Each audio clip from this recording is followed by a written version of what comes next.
that kind of leeway and started by 7:15. So I see a lot of few people have are named guests. So it would be nice if you can introduce yourself. आज का अगर थोड़ा सा मैं brief देना चाहूँ, so we'll learn a bit about banks कि कैसे बैंकिंग काम करती है और कैसे तुम पर्सनली उन बैंक्स को अपनी उन फैसिलिटीज को अपने लिए लेवरेज कर सकते हो. And I tell you one technique that I use, तो जिससे my pocket money is never late.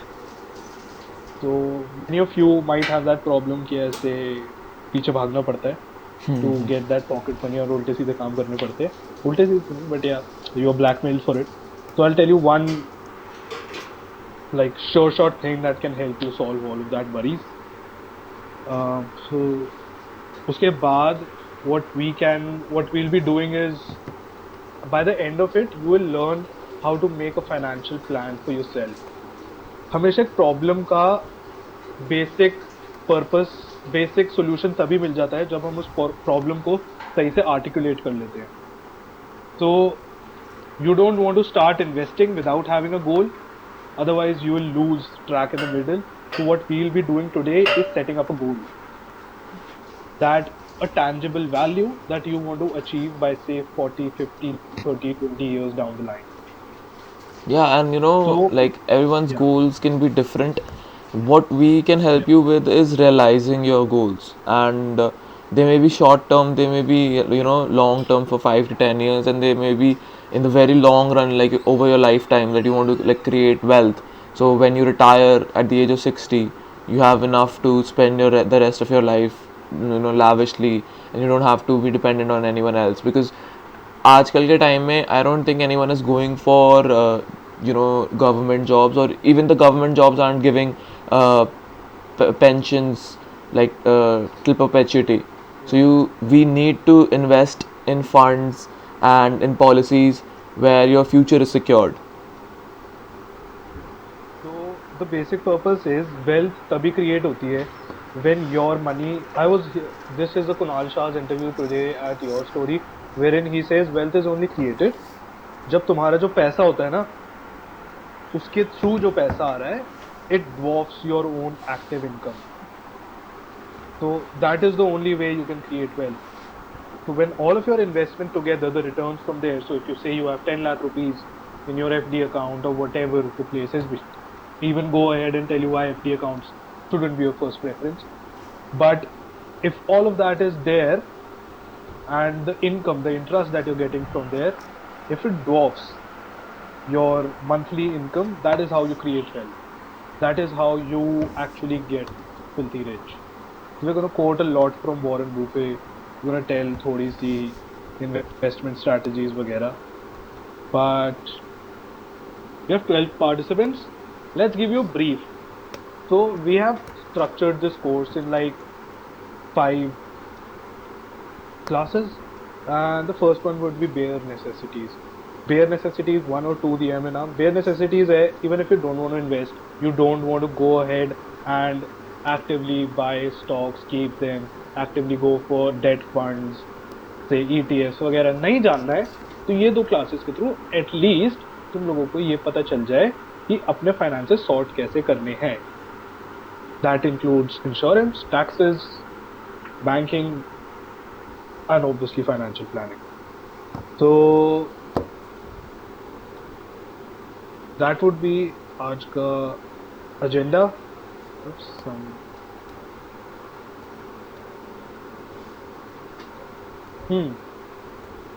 Somebody want to get started with this? Yeah. You think we should start? Yeah, I guess. Yes. All right. So first of all, let's understand how does a bank work.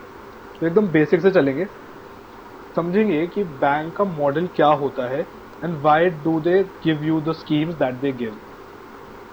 तो bank का basic model ये होता है, they give out loans and they take deposits.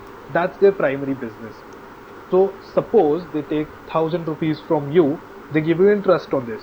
They give you around 2 to 3%. Kotak Mahindra का जहाँ तक मेरे को याद है, they were giving 3.25% if your deposits were under 1 lakh. So that's the money that you get. And someone who has to take loan, he has to take loan for about 10 to 11%. तो अगर तुम लोग difference निकालो तो around 7% के करीब आता है. This is what the bank actually earns. This is how they work. So if you think about it, they can't loan out every single penny that is deposited with them. So say they have 1,000 rupees as their deposits and they give 3% on that. तो कितने 30 रुपए हो गए जो उनको देने हैं. तो they will actually have to earn more than 30 rupees. तो उनको एक्चुअली में 300, 400, 500 रुपए तो कम से कम लोन आउट करने ही पड़ेंगे to make some money. And after that they have to pay out salaries वगैरह वगैरह. तो बैंक एक्चुअली पैसा तभी कमा पाते हैं जब they can hold your money for very very long, like really long. If they can put your money with themselves and put a lock on it, they would probably prefer that, because that is how they actually make money. उनको इतनी surety होनी चाहिए कि when you deposit money with them, you're not going to take that out ever. That's what they want. कि तुम्हारा पैसा उस system को लीव करके कभी ना जाए. That is how every scheme is made. That's how FDs are made. That's how recurring deposits are made. That's how probably those big mutual fund, debt fund, ये वाली स्कीम जितनी भी बैंक की तरफ से आती है, they are supposed to keep your money in the system. So that's the aim that they have. अगर कभी मन हो तो पढ़ना हो, RBI के पास कुछ टूल्स होते हैं. So this is usually when I say that banks, RBI and government are always going to be at loggerheads, because RBI का aim होता है महंगाई कंट्रोल करना, इन्फ्लेशन कंट्रोल करना. If anyone can tell me what the target really is, और वरना मैं help कर देता हूँ. So actually the target for inflation for RBI is 4 plus minus 2%. So that means वो 2 से 6% के बीच में इन्फ्लेशन रखना चाहते हैं. But actually government wants extreme growth. Growth होगी तो पैसा आएगा, पैसा आएगा तो वोट्स दोबारा मिलेंगे. That's what the government actually wants, right? They want extreme growth. But the problem is, with extreme growth comes extreme inflation.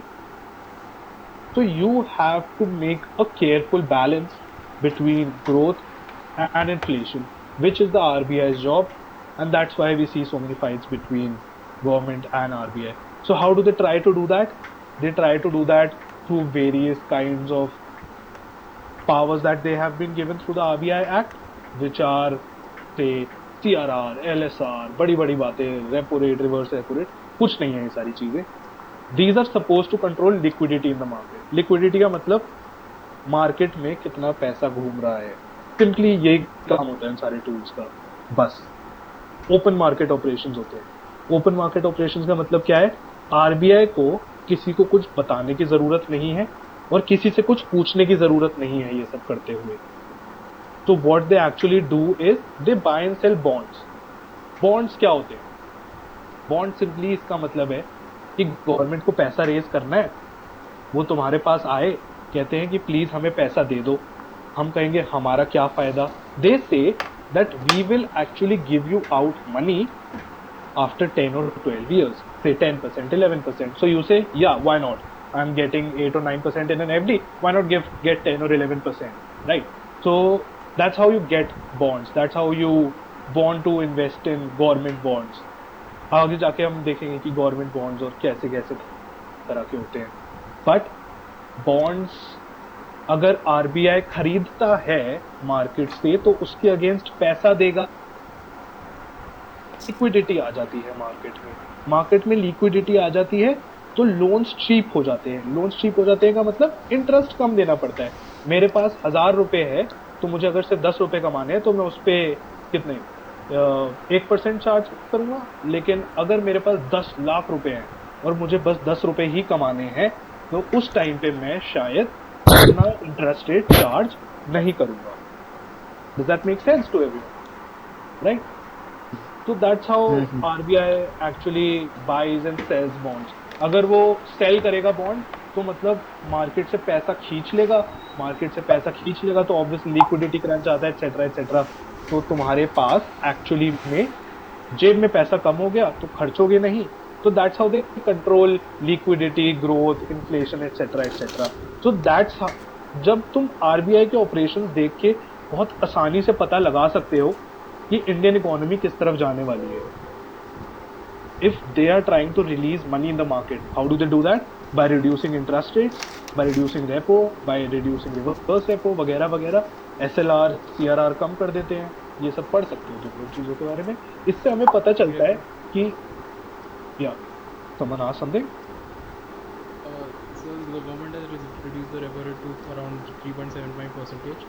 Yeah. Though the bank has reduced the rate at which they give interest on savings of the public, Yeah. which is deposited in the bank by the public. So if the repo rate is reduced, usually the government, usually the bank should increase the rate and pass on the benefit to the customers. Though the rate at which we get the loans have reduced, but why not the government? Why not the banks are passing the Valid benefit question. to the consumers? Valid question है. What's your name? Rahul. हाँ Rahul. Valid question यार कि अगर actually में liquidity बढ़ रही है market में तो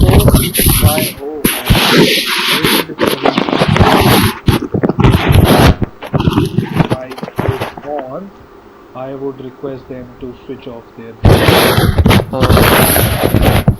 Ishita, Yes, yes, yes. Ishita, I request you to please switch off your mic. मस्त मिडिल स्क्रीन के अंदर 3-4 चीजें बनी हुई हैं. That's-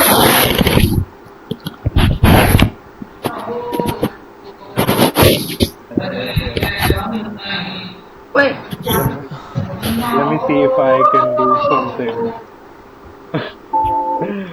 Nice. Can you remove them? Those people are making that noise.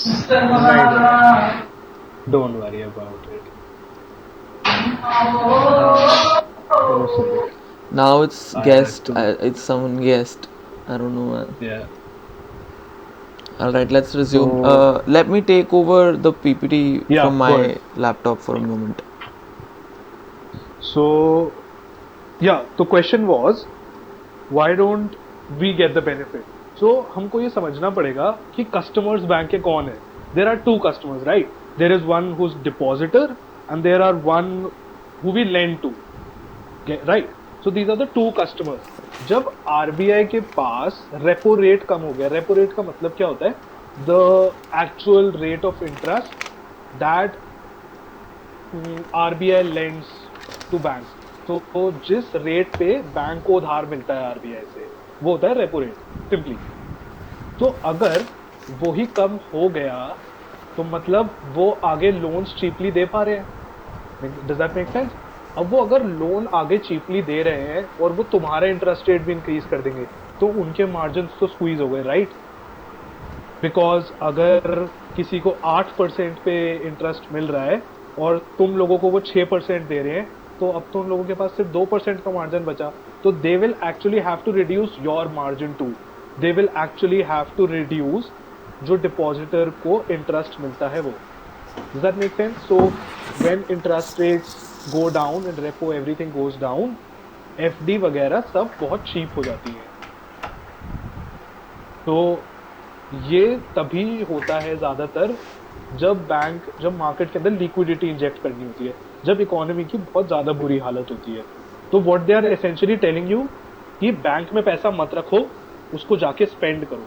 उससे बेटर ऑप्शंस है और मार्केट में तुम्हारा पैसा लगवाने के लिए, लाइक इक्विटी एक्सेट्रा एक्सेट्रा. तो जब उन लोगों को पार्क करवाना है तुम्हारा पैसा, जब उनको चाहिए कि बैंक में आए तुम्हारा पैसा, तब वो इंटरेस्ट रेट्स बढ़ाते हैं. तब सेविंग बहुत लुक्रेटिव हो जाती है, तब एफडी में पैसा लगाना बहुत ज्यादा लुक्रेटिव हो जाता है. That's how they actually control liquidity. I guess that answers your question. तो बट वो जैसे Yeah. उन्होंने लोन्स में for loans they Yeah. Have reduced the bracket, right? Suppose 8 था तो 6 कर दिया. But Yeah. Suppose FD and savings में यू सेइंग कि they are not passing the benefits because they want liquidity and they want people to spend it और invest it somewhere else rather than keeping it in the bank. Yeah. But why it is not the other way around, that they are giving more interest on savings? And because ultimately the main profit of the bank is to make profits, right? It Yeah. has nothing to do with liquidity. RBI though has to do Yeah. with liquidity, but if people are getting more interest on their savings, they'll probably be happy and या देख fabulous. some या it's a valid question कि अगर liquidity कम हो रही है market में, सब कुछ इंजेक्ट हो रहा है, तो डिपॉजिटर के पास पैसा ट्रांसफर करो ना, give them the money, right? तो you will have to understand कि बैंक्स का सिर्फ काम डिपॉजिट्स लेना नहीं होता, they earn money through other activities too. तो अगर तुमको पता हो कि जितने भी बड़े बड़े बैंक्स हैं, they have something called as their brokerage accounts.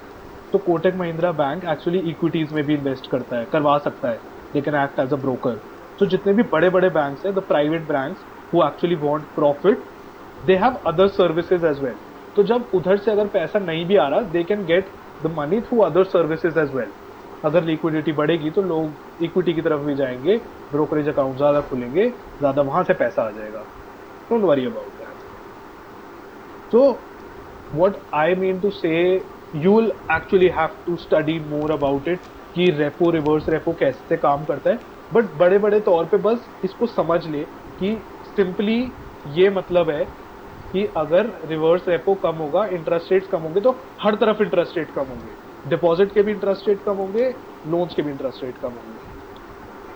बस ये समझो कि बैंक्स को एक फिक्स्ड अमाउंट ऑफ मनी कमाना है, तो जैसे ही इंटरेस्ट रेट वहां से बढ़ता है, वो दोनों जगह इंटरेस्ट रेट बढ़ा देते हैं, और जैसे ही वहां कम होता है, वो दोनों जगह कम कर देते हैं, जिससे जो डिफरेंस होता है ना, वो कांस्टेंट रहे. बस इतना समझ ले, just let it be. I know it's a bit difficult कि अगर इकोनॉमी अच्छा कर रही है तो करो ना ये सब, लिक्विडिटी पास करो, बट इंटरेस्ट रेट्स तब कम होते हैं जब इकोनॉमी अच्छा परफॉर्म नहीं कर रही होती. तो Moving on. yeah, moving on. I guess, am I sharing my screen right now? No, I'm sharing the screen. So tell me when you Yeah. want the next slide. Okay, let's go to the next slide. तो basically 4 तरह के accounts होते हैं, 2 तरह के accounts और होते हैं जिसके बारे में बात करेंगे हम लोग. बट सेविंग्स अकाउंट होता है बेसिकली जो सबसे गहरा गहरा अकाउंट होता है, जिसके अंदर सब लोग जाके पैसा डाल देते हैं. सेविंग्स अकाउंट के अंदर 3 या जैसे मैंने बताया 4% तक तुम लोगों को इंटरेस्ट रेट मिलता है, जो कि इन्फ्लेशन तक को बीट नहीं कर सकता. दैट मीन्स इन्फ्लेशन अगर 6% पे बढ़ रही है, महंगाई अगर 6% पे बढ़ रही है, और सेविंग्स अगर मेरी 3 या 4% है, तो मतलब मेरा पैसा एक्चुअली 2% से वैल्यू लूज कर रहा है.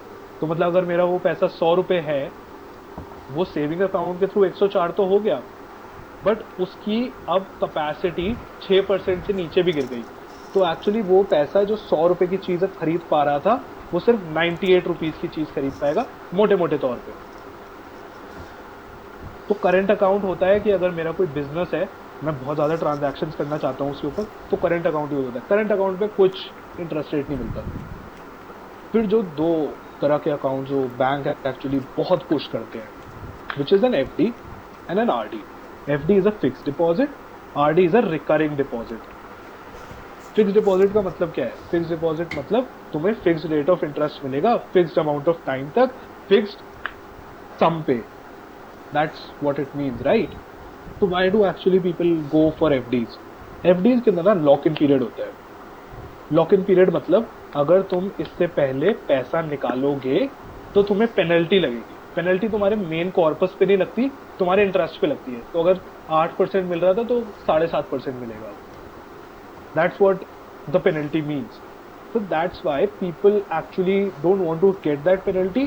तो लोग सोचते हैं FD में इन्वेस्ट कर लो, क्योंकि गवर्नमेंट ने अप्रूव कर रखी है, गवर्नमेंट बैक्ड होता है.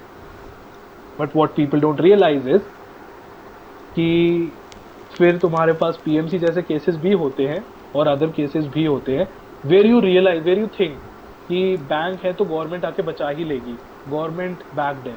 अगर गवर्नमेंट बैक सिक्योरिटीज लेनी है तो डेट फंड्स में जाओ, गवर्नमेंट सिक्योरिटीज में जाओ, T-bills में जाओ. वो तो गवर्नमेंट आके बोल रही है कि हमारी तरफ से बैक्ड है. वेराज अगर तुम लोग पढ़ना चाहो रूल्स के तक, तो government actually only covers up to 1 lakh rupees of your deposit. उसके बाद उन लोगों की कोई गारंटी नहीं होती. That's actually in the rules. Now what recurring deposit, या इसमें टैक्स बेनिफिट भी नहीं मिलता FD में किसी में? यार FD के अंदर नहीं, FD के अंदर इंटरेस्ट पे भी नहीं मिलता tax benefit. So the interest that you get on FD is actually, जहाँ तक मेरा ख्याल है, so even if you take it or don't take it, that's counted as your income. That's why FDs shouldn't be your first choice to go with. तो ये जहाँ तक मेरे को लगता है, हाँ ऐसा ही होता है यार. तो टैक्स बेनिफिट भी कोई नहीं मिलता है. तो उसके बाद होती है रिकरिंग डिपॉजिट. रिकरिंग डिपॉजिट का मतलब होता है कि मैं फिक्स डिपॉजिट की तरह ही पैसा डालता जा रहा हूँ, बट अब वो ना इंस्टॉलमेंट्स में है पैसा. मैंने शुरुआत में कॉर्पस नहीं डाला, बट मैं हर महीने डालता रहता हूँ. तो ये अराउंड कुछ 3 साल तक का होता है और इसके ऊपर अच्छा रेट ऑफ इंटरेस्ट मिलता है. You actually get better rate of interest than an FD. But लोग इसके अंदर ज़्यादा क्यों नहीं इन्वेस्ट करते? क्योंकि वो बड़ा सम नहीं दिखता. तो अंडरस्टैंड दिस कि अगर मेरे को 10-10 हज़ार रुपये पर महीने पे 10% मिल रहा है और एक्चुअली शुरुआत के 1 लाख रुपए पे 10% मिल रहा है, तो कंपाउंडिंग वो 1 लाख रुपए वाले पे ज़्यादा होगी. Just basic maths.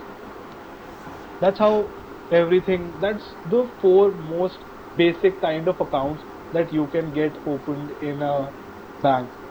और भी तरह के उसको और कॉम्प्लिकेट कर देते हैं, जीरो बैलेंस अकाउंट कह देते हैं. करे तो टैक्स बेनिफिट मिलता है ब्रो. हाँ मिलता है, बिकॉज ऑब्वियसली, बट 10 या 11 years तक उसके बाद करो. Even if you are a senior citizen, what is the kind of returns that you're getting in an FD? Can anyone tell me? Senior citizen doing it for more than 10 years. What's the rate of interest that you get? RD और FD में better क्या है? FD obviously better है. Better कोई नहीं है, दोनों trash है. तो या it's less than 9%. अराउंड जहाँ तक मैंने अभी नीचे बोर्ड के ऊपर देखा था, 5-6 नहीं. You get around more than 8%. You get around 8.3, 8.4. कम हो गया होगा, लेकिन अगली साइकिल के अंदर उसको रिवाइज कर देंगे. तो यार मिलता होगा 5 years के अंदर. I really don't have the clue about that. Hello. Yeah, go ahead. Yeah, but this is a very single fold approach, I guess, because liquidity भी कोई चीज़ होती है. Yeah. And I guess liquidity के लिए जो हमें पैसा थोड़ा बहुत चाहिए होता है, उसके लिए FD is probably the best option. How do you think Sometimes we need FDs to are break. liquid though? Yeah. क्या? How do you think FDs are liquid though? मतलब एटलीस्ट बॉन्ड्स या फिर इक्विटी से तो liquid ही होता है. Okay, let we me give you. compare. अच्छा हाँ ठीक है. Does that make sense? So you mean bonds को ना या equity को जब हम लोग liquidate करते हैं तो it takes T+2 days. T+2 days का मतलब क्या होता है? जिस दिन मैंने order place किया उसके 2 दिन बाद तक मिलता है. But there are schemes right now that can get you the money as soon as you place the order. Google something called Grow. Grow एक म्यूचुअल फंड ऐप है. उसके अंदर तुम लोगों को Famous हो गई 90% आजकल YouTube में बहुत प्रमोशन चल रहा है इसका. नहीं प्रमोशन यार, it's a good thing. Groww is actually a really good thing. You don't have to pay any kind of brokerage and I will tell you what why. तो तुम लोगों को एक्चुअली में इंस्टेंटली तुम्हारे अकाउंट में पैसा मिल जाता है. Even if you are investing in mutual funds, in debt funds, in kind of anything. FD में जाते हो ना तो जाके वहाँ पर प्रोसेस होता है, बैठना पड़ता है वहाँ पर. Still have to get that penalty, and there you don't have to take anything, and it's more liquid than FD. Does that answer your question? Yeah, but I would also like to add one thing. Go ahead. कि अब जिनका net banking on है उनको instantly FD के पैसे accessible हो जाते हैं. Yeah, but you take a penalty on your interest rates, right? Yeah, that's वो तो Yeah. फिर होता ही है. Yeah, debt funds में नहीं होता. ये कहीं नहीं होता. मतलब होता है, एग्जिट लोड होता है कुछ, but not if you are putting it in say a liquid fund, in an ultra short duration fund, नहीं होता है. तो that's where you don't. That's the thing I'm telling you guys, कि हम लोग इतने ज़्यादा मतलब प्राइम करे गए हैं FDs और RDs को एज अ गुड इंस्ट्रूमेंट्स देखने के लिए, कि even mutual funds are shit. I will be very honest with you guys. But उस चीज़ के अंदर ना बैंकर्स को बहुत ज़्यादा पैसा मिलता है. They actually get really good loads of money. That's why they push these things. What is the risk of investing in a mutual fund? Risk of investing in a mutual fund, even in a debt fund, is कभी DHFL या IL&FS जैसे case निकल जाते हैं और तुम्हारा पैसा उसमें भी डूब जाता है. But I think FD is for a fixed period. Yeah, it's for a fixed period. And also we would all not be allowed to withdraw before. No, you're not. ऐसा नहीं है, you're not allowed to withdraw before a fixed period. You are, but you take a really big hit on your interests that you get. So that's what I'm trying to tell you guys कि इतना ज़्यादा हम लोगों को prime किया गया है कि FD और RD को एक अच्छे इंस्ट्रूमेंट्स की तरह देखो, because bankers want to push you guys this. तो कितने लोग यहाँ पर जानते हैं कि डेट फंड्स 4 अलग तरह के होते हैं, which are ultra short duration, liquid, short duration, long duration. क्या क्या कर सकते हैं? How many people here know that there is something called as GSEC, T-bills, there is something called as debentures, there is something called as, जो कि बहुत easy होता है इनके अंदर इन्वेस्ट करना. But you are actually pushed mutual funds जिनके expense ratios बहुत हाई होते हैं, जिसके अंदर तुम लोगों को बहुत पैसा देना पड़ता है, just so you stay with them. That's it. You have the next slide. Yeah. सो ये बहुत बेसिक सर्विसेज है. पहले की 5 चीज़ें मैं ज्यूम करके चल रहा हूँ, तुम्हें पता ही होगी. डेबिट कार्ड होता है, क्रेडिट कार्ड होता है, NEFT RTGS होता है, IMPS होता है. NEFT होता है कि national electronic fund transfer. RTGS होता है रियल टाइम ग्रोस Settlement. या whatever. So these are kind of transfers that you want to do when you're doing a business. आजकल UPI और नेट बैंकिंग के थ्रू ऑलमोस्ट लोग सब कर लेते हैं. RTGS भी आई गेस हो जाता है fine. So yeah, but the last thing that you guys want to know in banking की services is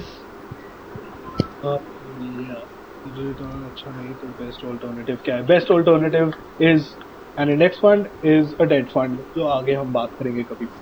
So demat account क्या होता है? Dematerialisation account. पहले के टाइम पे क्या होता था, हम लोगों को पर्चे मिलते थे. तो if you were investing in equity, अगर तुम किसी के शेयर लेते थे तो तुमको पर्चा मिलता था और वो पर्चे को संभाल के रखना पड़ता था. अगर वो खो गया तो बहुत परेशानी होती थी. What demat account does is it puts all of that electronically. तो all your shares, all your government securities and even आजकल तो म्यूचुअल फंड्स भी are kept in a demat account. Along with the demat account, you need a trading account. Trading account क्या करता है? Trading terminal भी देता है.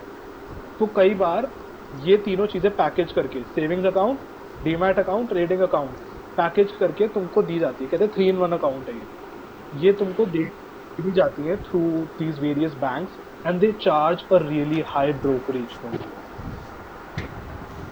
Almost up to 0.4%. So obviously if they are giving you the ease of access, they'll charge you more money. But what you can do instead is go to discount brokers. Obviously Zerodha का नाम सबने सुना है, but Zerodha इतने ज़्यादा इसलिए चल रहा है because तुमको डीमैट अकाउंट खोलो तो कितने एनुअल मेंटेनेंस चार्जेस 300-400 रुपये हैं. ट्रेडिंग अकाउंट तुमको फ्री में मिलता है. And you only have to like give how much? 20 rupees if you are doing an intraday trade. Intraday trade मतलब मैं उसी दिन खरीद के उसी दिन बेच दूँ. लेकिन अगर मैं उसको रखता हूँ ना अपने पास, I don't have to pay anything, not even a single rupee of brokerage to Zerodha. सुन लीजिए यार, बहुत सारे डिस्काउंट ब्रोकर्स हैं, शेयर खान वगैरह वगैरह, पेटीएम भी है, कर रहा है वो. But Zerodha has the most number of accounts. They have काफ़ी ज़्यादा पैसा with them, so I'll trust them. ठीक है, they are और भी चीज़ें हैं. It's truly zero brokerage. It's truly zero यार. I would never suggest you to ever do an intraday trade. Never. Risk किसके अंदर risk? So if you can elaborate on that. So Zerodha के अंदर मैं इससे ज़्यादा, क्योंकि मेरा खुद का अकाउंट भी Zerodha के अंदर है. And why I prefer Zerodha over others is उसकी बाकी सर्विसेज बहुत ज़्यादा बढ़िया है यार. They have algo trading, they have GTP वगैरह वगैरह. तो मतलब अगर मेरे को कोई समझ आ गया ना, मैं एक टूल के थ्रू कह सकता हूँ मुझे ये शेयर पसंद है लेकिन इस प्राइस पे नहीं पसंद, तो जब इस प्राइस पे हिट करेगा ना तो वो खरीद के मेरे अकाउंट पे डाल देना. That's the kind of services I can get from Zerodha. But Zerodha से एक प्रॉब्लम ये भी है कि डिस्काउंट ब्रोकर्स तुमको एक्चुअली कभी रिपोर्ट्स वगैरह नहीं भेजते. वो पेड है, अगर तुम जाओ रिपोर्ट्स प्लस जीरोधा का वो पेड है, पेड सर्विस है उनकी. बट बाकी ब्रोकर्स जो होते हैं तुमको एक रिपोर्ट भेजते हैं कि ऐसा ऐसा मार्केट काम कर रहा है, these are things you can buy, these are things you can sell. So I would suggest you to have with the discount brokerage because आजकल एक लोग काफ़ी चल रहे हैं. And on top of that you can have multiple demat accounts, you can have multiple trading accounts. But could you explain currently we as a college going student how to invest and where to invest and make a trusted portfolio? You can actually open your Zerodha account in under 15 minutes. If it's possible, I'll send a link of a video on the group. तो अगर तुमको invest करना है trusted, उसके अंदर 1 रुपया भी risk नहीं लेना, तो go to a debt fund, make an SIP over there. SIP is a systematic investment plan जिसके बारे में हम आगे बात करेंगे कभी मतलब. But those are some things that you can look at. We have the next slide Aman. या तो हम बात कर रहे थे मैजिक टूल के बारे में. वो मैजिक टूल क्या होता है उसको कहते हैं हम स्टैंडिंग इंस्ट्रक्शन. स्टैंडिंग इंस्ट्रक्शन क्या होता है? You give, say I am person A, my father's person B. तो my father makes a standing instruction from his account to say pay me 10,000 for every 4th of every month. So that is automatically transferred from his account to my account. इसका एक आगे का और version होता है direct debit करके, जिसके अंदर तुम्हें अगर वो कैंसिल करनी है ना तो मुझसे परमिशन लेनी पड़ेगी. जिसके अकाउंट में पैसा आ रहा है उससे परमिशन लेनी पड़ेगी. तो उसका एक और लेवल ऊपर होता है. But standing instruction is something that जिसको ना शुरू करवा दो एक बार, लेकिन बंद करवाने में थोड़ी ज़्यादा हैसल होती है. No one wants to sit over there, want to close it. तो standing instruction is the magic tool for the college students who don't want their parents to blackmail them for their pocket money. अगर तुम लोग कोई SIP कराते हो तो standing instruction ही होता है ज़्यादातर. OTM होता है, वन टाइम मैंडेट वगैरह चीज़ें और बोली जाती है, बट ये standing instruction ही होता है एक तरह से कि मैं एक standing instruction दे रहा हूँ to pay that account regularly every month that set amount of money until I revoke it. जब starting instruction. Does that make sense? Nice. Move to the next slide. हाँ, अब आते हैं हम लोग the time value of money पे. ये बहुत फाइनेंशियल मैनेजमेंट की किताबों पे हम लोगों ने पढ़ा है. But there is a question that I am gonna ask you guys, which is if I give you a choice to get 1 crore rupees today, right now, or 1 lakh rupees per month for the rest of your life, what would you actually choose? You can put it in the chats. देखते हैं एक बार. ज़्यादातर मैंने देखा है 50-50% का split होता है. 1 crore, got it. Anyone who's monthly, perfect. 1 lakh, ठीक है. Anyone who wants to put it 1 lakh. 1 lakh's winning, I guess. 1 lakh, 1 crore.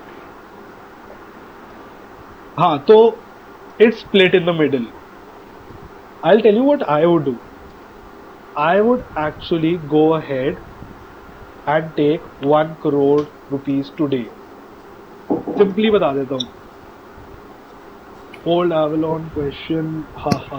अरे नहीं यार, this is an old time value question. बहुत किताबों में सालों से आ रहा है, तो ऐसी कोई बात नहीं. तो what you actually do is, अगर तुम लोग देखो तो 1 लाख रुपए कितना है? 1 करोड़ रुपया आगे टाइम वैल्यू पे जाएंगे, but 1 crore is 1 lakh is how much of 1 crore? It's 1%, right? So how much are you getting in the first year? You're getting about 12%. So 12%, if you want to get more into investing, you will see 15-17% भी कुछ नहीं होता है. It's nothing over a long period of time. So as I said, it's really on the long period of time, 1 lakh shouldn't be something that you should get. उस 1 करोड़ को मैं अभी invest करके उस पे अगर कंपाउंडिंग करूंगा ना, तो that will result in more wealth than that 1 lakh would. Why we usually choose 1 lakh is 1 lakh per month ना सिक्योरिटी होती है मेरे पास. मेरे को पता है मेरे पास हर समय 1 लाख रुपए आएगा, but with that 1 crore rupees I can सजा. Someone has unmuted themselves. Kindly please put yourself back on mute. Thank you. So yeah, that's the point. तो डिस्काउंट रेट अगला बात कर लेते हैं. बट सिंपली पुट, एक तुमको फॉर्मूला एन्युटी परपेचुटी के अंदर ही ज्यादा आके समझ आ जाएगा कि क्यों मैंने 1 लाख रुपीज चूज करा, 1 करोड़ रुपीज चूज करा. तो डिस्काउंट रेट क्या होता है एक्चुअली? डिस्काउंट रेट होता है कि if I have 100 rupees right now, what would be its future value after 1 year. तो मैं उस 100 रुपए को कितने से डिस्काउंट करूं, क्योंकि ऑब्वियसली विद इन्फ्लेशन उस पैसे की वैल्यू जा रही है, it's eroding. So 100 rupees today is not the same as 100 rupees in 1 year. That 100 rupees today is going to erode in wealth because of inflation. अगर थोड़ा ज़्यादा समझना है तो समझ सकते हो कि अगर वो 100 रुपये है तो उससे आज 100 रुपये की चीज़ खरीद पा रहा था मैं, लेकिन महंगाई की वजह से वो 100 रुपये की चीज़ अब 106 की हो जाएगी. तो I can't by that same thing 1 year down the line with that same 100 rupees. I would need 106 rupees. Does that make sense?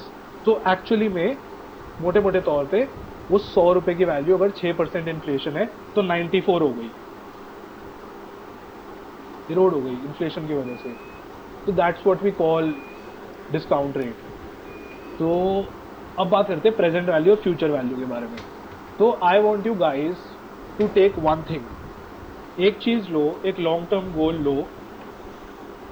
It can be मेरे को 20 साल बाद एक घर लेना है, दैट मेक सेंस. एंड उस घर का आज का प्राइस कितना है. The one who puts it up सबसे पहले वील टेक दैट अप. कुछ भी डाल दो, घर हो सकता है, गाड़ी हो सकती है, anything, just one thing and what's the price of it, और कितने टाइम बाद लेना चाहते हो. 7 crore, that looks like a good amount. And how much time do you need? After what time? Can I take 20 years, 10 years? How much time do you want me to take? Inflation के हिसाब से करना पड़ेगा. Yeah, but how much time? 20 साल बाद. Okay. So I want you guys, everyone, to open your Excel. Aman, let me take it from here. Let me Yeah, sure. share my screen right now. Perfect. Yeah, so if you guys can see my screen. So as you said, 7 crores in 20 years.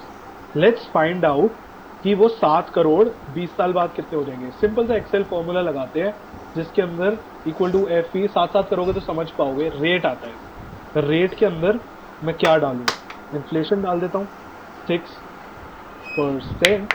उसके बाद N पर कुछ नहीं होता, number of periods होते हैं. तो कितने नंबर ऑफ पीरियड्स हैं, कितने साल हैं, 20 साल हैं.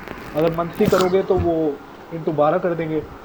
पीएमटी क्या होता है, पेमेंट्स होती है कितनी मंथली रिकरिंग पेमेंट्स करना चाहता हूँ मैं, कितनी इंस्टॉलमेंट्स करना चाहता हूँ. इंस्टॉलमेंट्स तो कुछ नहीं है, एक बार में उस पैसे का वैल्यू जानना चाहता हूँ. It's a one time investment, right. तो I put payments as 0, comma present value, उस पैसे की प्रेजेंट वैल्यू कितनी है, वो पैसे की कह रहा हूँ, उस चीज़ की 7 करोड़ है प्रेजेंट वैल्यू, राइट. तो मैं डालूंगा -7 करोड़. नेगेटिव क्यों डालते हैं उसके बारे में भी बात करेंगे. That looks okay. या कॉमा टाइप के बारे में भी बात करेंगे, बट समझ लो अभी तो that's the amount that you get. तो 20 साल बाद उस 7 करोड़ की चीज का प्राइस 22 करोड़ हो जाएगा, ऑलमोस्ट 22.5 करोड़ हो जाएगा। तो how much do I need to save right now to get that 22 crore? Let's think about that through present value, कि आज मैं अगर बैंक के अंदर मैं मान लेता हूँ 8% मिल रहा है मुझे लंबा लंबा, 8% comma number of periods obviously 20 है, 0 फ्यूचर वैल्यू कितनी है, ये थी मेरी future value A1, close it. That's the money that I need to put right now. I need to put in 4.8 crore. तो मैं अगर 4.8 crore 3 times more, yeah, 3 times more exactly. So I need to put in 4.8 crores in my bank account right now to get, so that I can purchase that 7 crore या 21 crore की चीज 20 साल बाद। That looks like a lot, right? Who has 4.8 crores lying in their bank accounts? They don't. तो negative और positive का simple सा ये समझ लो, कुछ भी मेरी जेब से जाएगा तो वो नेगेटिव में होगा, कुछ भी मेरे पास आएगा तो वो पॉजिटिव में होगा। सिंपली कैश फ्लो, अगर मेरी जेब से आ रहा है तो माइनस, मेरे पास आ रहा है तो पॉजिटिव। अगर मैं कुछ इन्वेस्ट कर रहा हूँ तो नेगेटिव, कुछ आएगा तो positive. That make sense to everyone? तो नेगेटिव के अंदर ये वाला इसलिए आया है बिकॉज ये मेरी जेब से जाएगा। ये भी वैसे नेगेटिव में जाना चाहिए था, बट आई हैव अज्यूम कि मैं 7 करोड़ रुपए डालूं तो वो कितने हो जाएंगे। तो न्यूमेरिकल वैल्यू से हमको कंसर्न होता है, ज़्यादातर साइन से कंसर्न नहीं होता। लेकिन जब आर्ग्यूमेंट होता है ना, ब्रैकेट उसमें डालो, तब हमेशा ध्यान रखना, वरना अगर एक चीज़ नेगेटिव एक चीज़ पॉजिटिव डाल दी तो फॉर्मूला थोड़ा हिल जाता है। That's it. तो that was it about present value, future value. उसके बाद बात करते हैं एन्युटी और परपेचुटी के बारे में। एन्युटी परपेचुटी क्या होता है? एन्युटी का मतलब होता है regular payments for a fixed amount of time. Perpetuity का मतलब होता है regular payments for infinite period of time. तो सिंपली अगर एग्जांपल लें तो पेंशन अकाउंट परपेचुटी होती है ज़्यादातर, बट एन्युटी अकाउंट के लिए एग्जांपल क्या होगा? से एफडी अकाउंट 10 साल तक मिल रहा है, right? The number of periods are fixed, that's an annuity account. Perpetuity account हो गया pension account. That's the two major difference. तो सिंपली लिख सकते हो कि it's a series of equal amount at equal intervals for annuity, and perpetuity is a series of equal amount for infinite years, for infinite number of intervals. इसी तरह से इसको एक और बढ़ा देते हैं, growing in annuity, growing perpetuity। तो growing annuity का मतलब क्या होता है?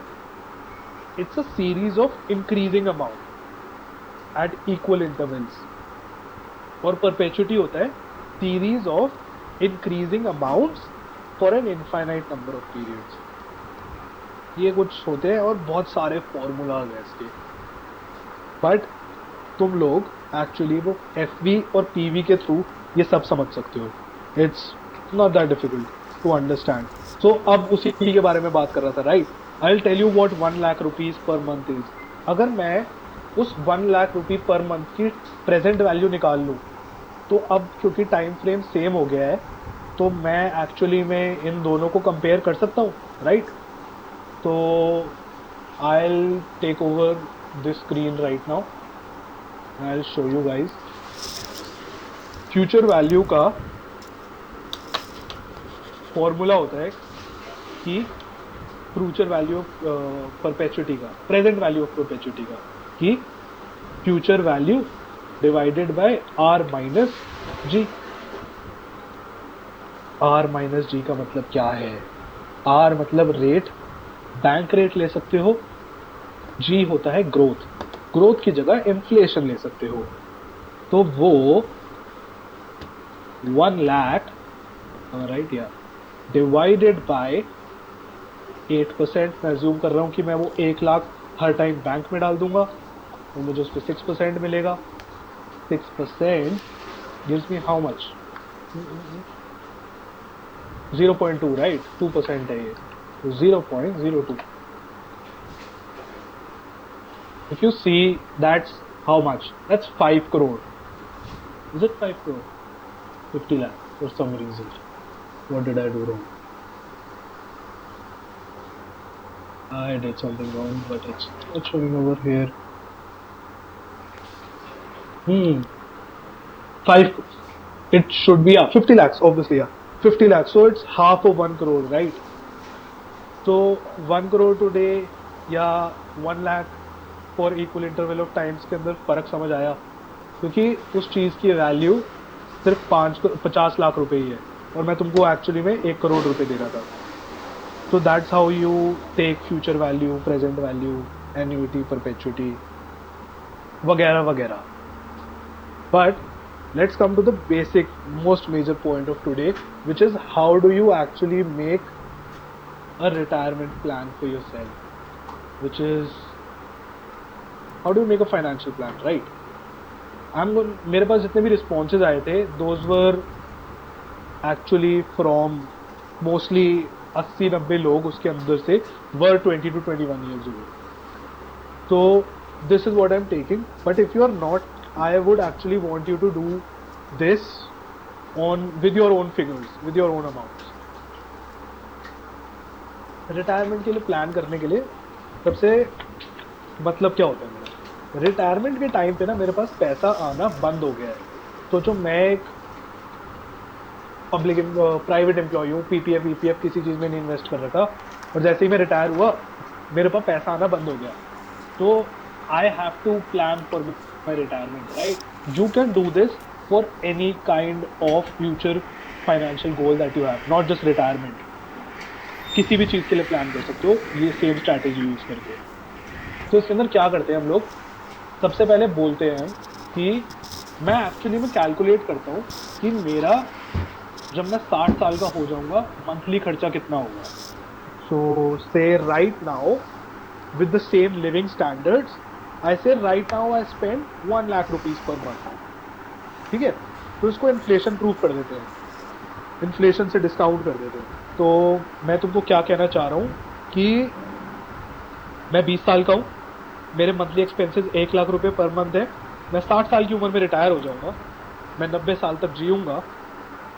तो what should be the money that I need to deposit in a bank? हम सोच रहे हैं कि बैंक में डालेंगे कि रिटायरमेंट तक मेरे पास इतना कॉर्पस तो हो जाए कि मैं 60 से 90 तक की जिंदगी गुजार लूँ with that same living standards. तो देखते हैं कि 60 से 90 के अंदर मेरे लिविंग एक्सपेंसेस कितने होंगे।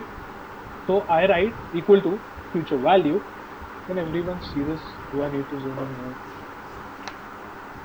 Can everyone see this?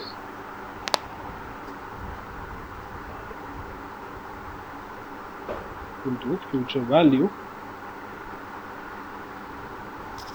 Yeah. So future value 6% inflation ले रहा हूँ मैं 40 साल तक। Payment 0 minus 1 lakh.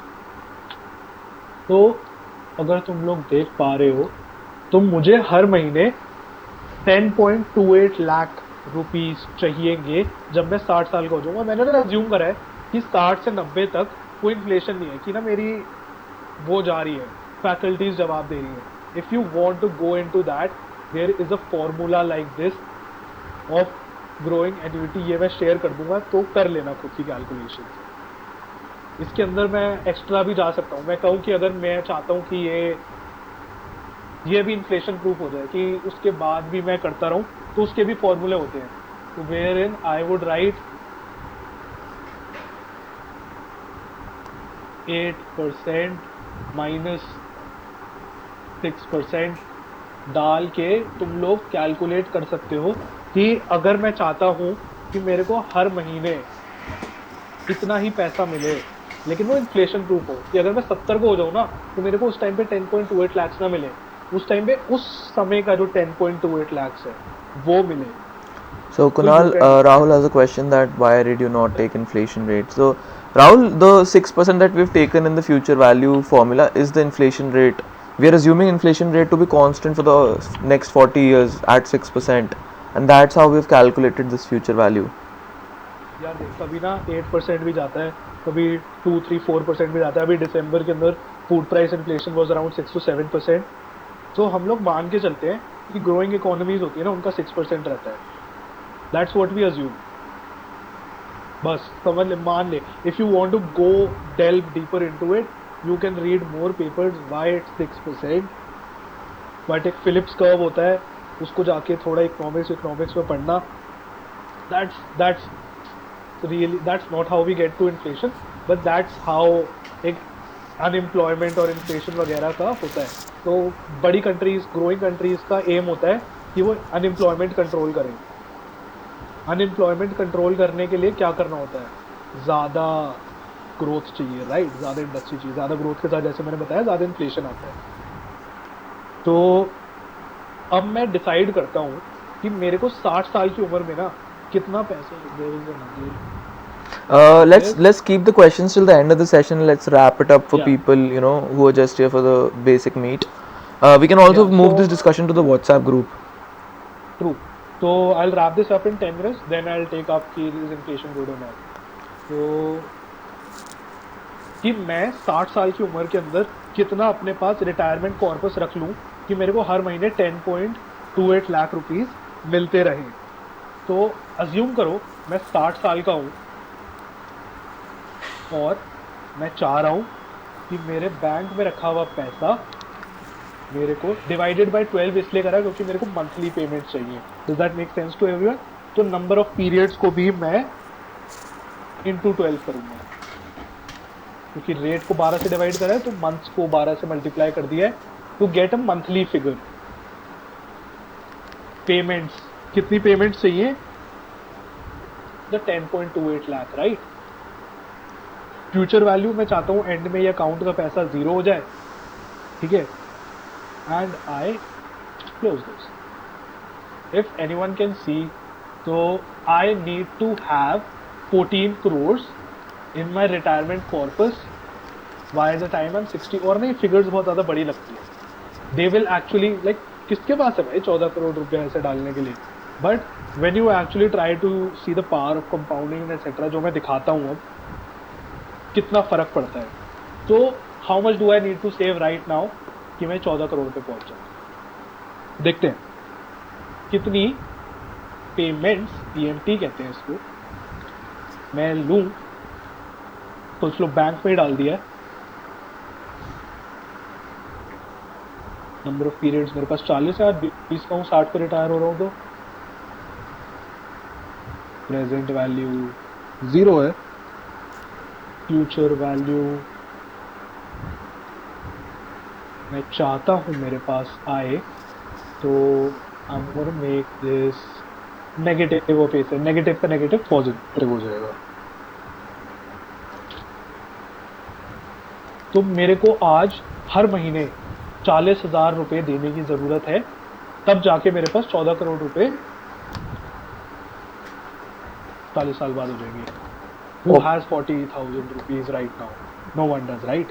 No one. No 20-year-old has 40,000 as chump change. So let's try to bring this down even further. So we write payments. We say we invest in Nifty. आगे जाके classes में पता चलेगा कि क्यों 15% ले रहा हूँ मैं ये. 12 नंबर ऑफ पीरियड्स मेरे ऑब्वियसली 40. प्रेजेंट वैल्यू कुछ नहीं है, एक लमसम अमाउंट में कुछ नहीं डाल रहा. Future value is negative of A7 and you see how much of a difference that 7% has made. It's 4,500 rupees. That's it. That's how much I need to invest per month in Nifty to get to 14 crores in 40 years. Let's get that down to even more. Let's say Nifty क्या होता है? Nifty is an index of top 50 companies in the country by free float market capitalisation. Last के 3 word समझ नहीं आए तो छोड़ दो। इसका मतलब होता है कि 50 सबसे बड़ी कंपनी उसका इंडेक्स होता है। तो PMT जूनियर निफ्टी लेते हैं, इस बार मेरे को 17% मिलेगा। क्यों मिलेगा वो आगे की कभी क्लास में डिस्कस करेंगे। 40 into 12 present value is 0, negative of is 7, and that's it. So 2300 rupees. Does anyone want to vote कि हम इससे भी कम करें इस अमाउंट को? Anyone? If you can invest 2300 rupees per month out of your pocket money, that's great. Okay, let's get it down. तो मैं क्या कहता हूँ कि पेमेंट्स रेट 17% ही रखते हैं, divided by 12, number of periods are 40, वही वाला 40 into 12. Present value, let's say my father gives me a one-time gift of 1 lakh rupees. मैं कहता हूँ पापा please give me that amount. Future value मैं चाहता हूँ -7 हो जाए।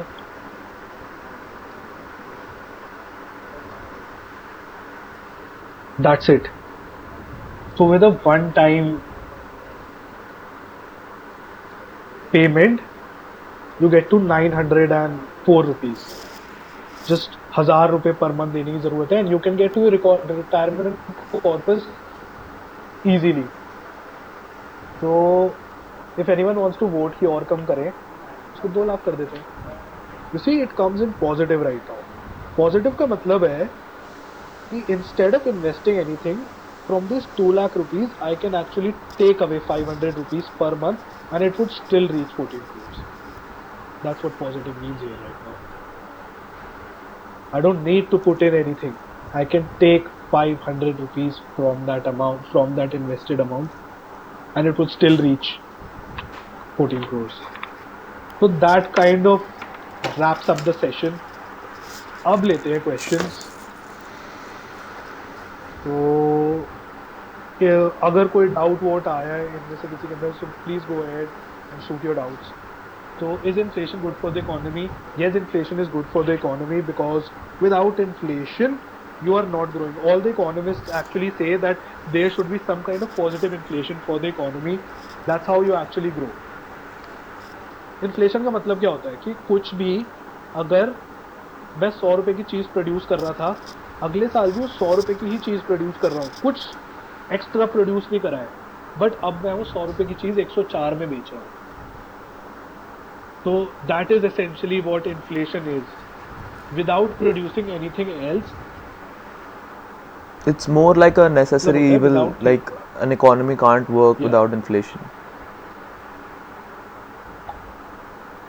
true.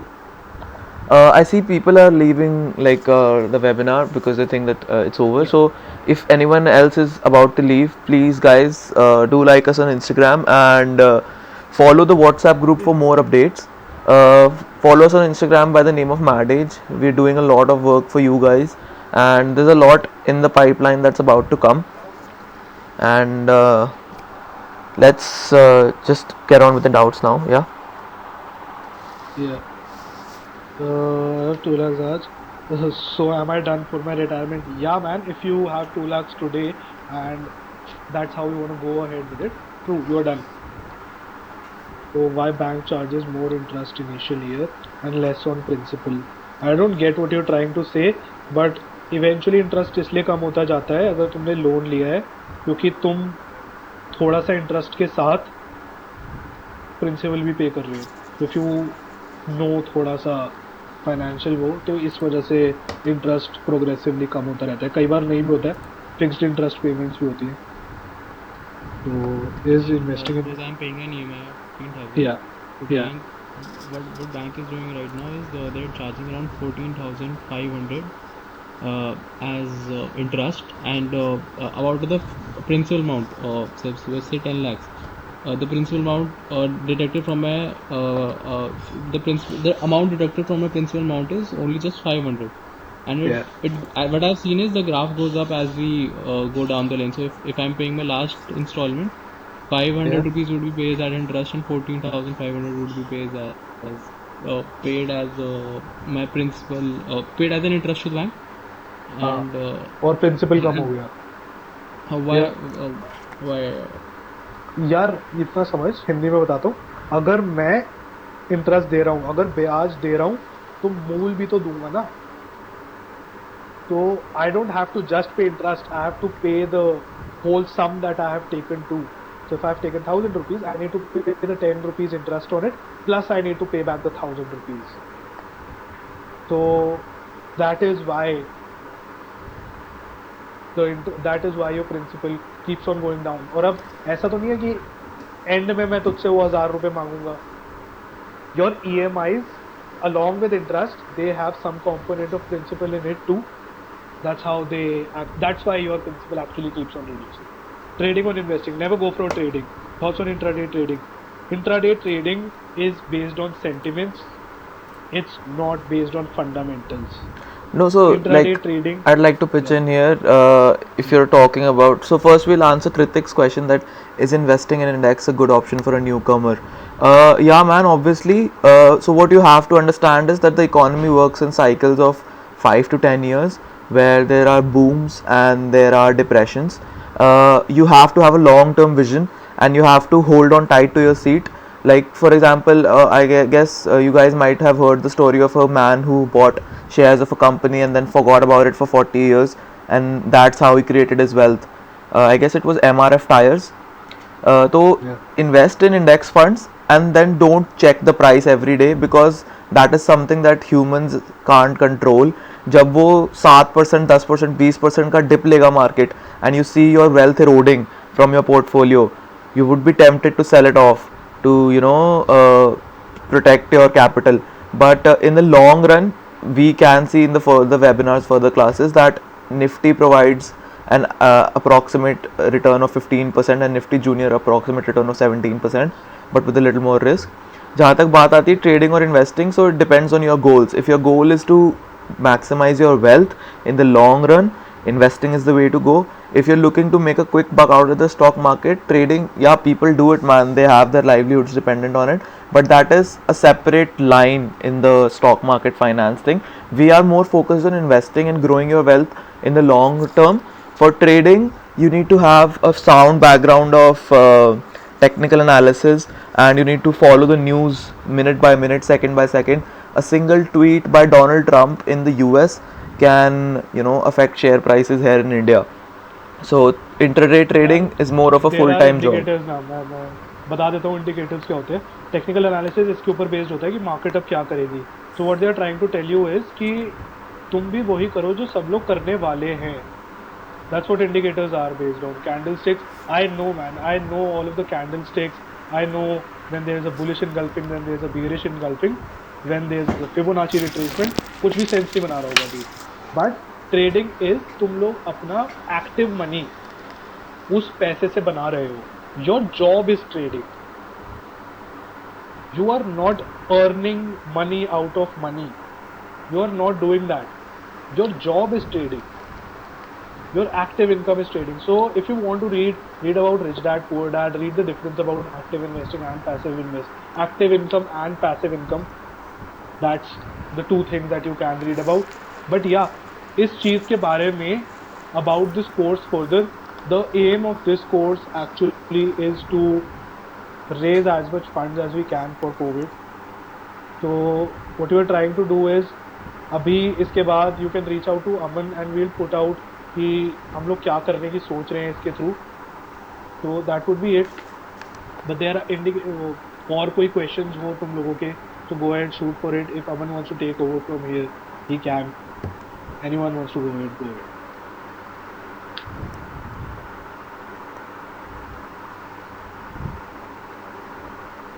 I guess there are no more questions for the question. So I guess we did good. We wrapped up in 1 hour. We can continue this discussion on WhatsApp, and Guys, do follow us on Instagram. Shoot your questions there. Tell your friends about this. If you liked it, we are also open to feedback. We'd like to hear your thoughts on how it was and what could have been done better. We know like there were snags a little bit. We are also trying to streamline the process. Anything else? Please shoot a question to Kunal or me personally or on the WhatsApp group if you think the discussion will benefit the community. And see you guys there. Make sense? Sure, Alright, Aman. guys. You are doing a great job. Thanks, man. Any other feedback besides that? What could have been done better? We're always open for feedback, man.